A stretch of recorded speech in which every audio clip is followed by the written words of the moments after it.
what's happening, what's going on. The first video this morning is going to be about Ben Affleck's got this movie out called Air. And of course, him and his best friend Matt Damon are in it.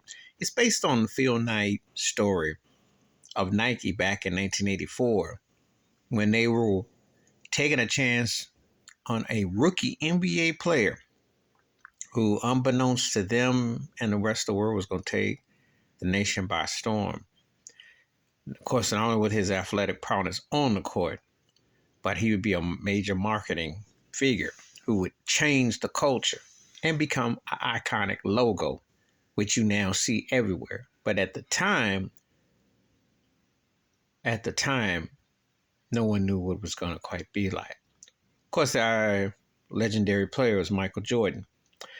But one of the thing about it is that I found out that Ben Affleck, who, is married to Jennifer Lopez, and, she Jenny from the Block, J-Lo, Come to find out, Affleck was out of touch about the importance and impact of Black culture, how the shoes and the community and the music and everything. And she was the one who had to tell him that 90% Black culture contributes to the greatness of American success. Because if you know anything about the realities, Black people spend more money in this country.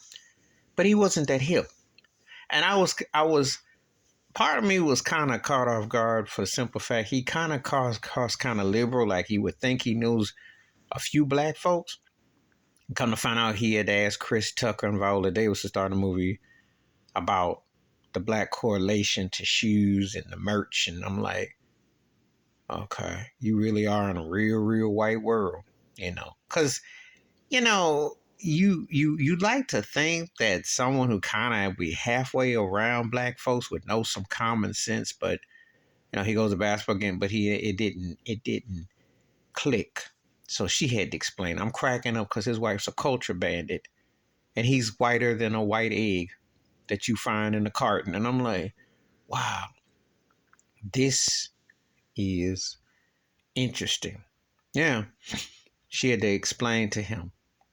I mean, like he gonna do a movie and he had to learn about something that was common, the impact of Jordan's shoes, which are still the best selling shoes in sports and in worldwide. I mean, no other athlete is touching his shoes as far as the merch. So I'm tripping. I'm like, wow, he had to get a crash course. Just goes to show you, when you have white privilege and you out of touch, you really don't have to learn much about what the world around you. And you don't have to encounter a lot of Black folks either. That's the lesson, and it's an embarrassing one. Please like, subscribe, welcome thoughts or comments, and I do respond. Thank you. Wash your hands, keep your mind clear, watch out for another, and share the video if you want to. And if it wasn't for J-Lo, tell him about Black impact and economics, etc., he would have done a movie and been lost. He still is, though. I'm out.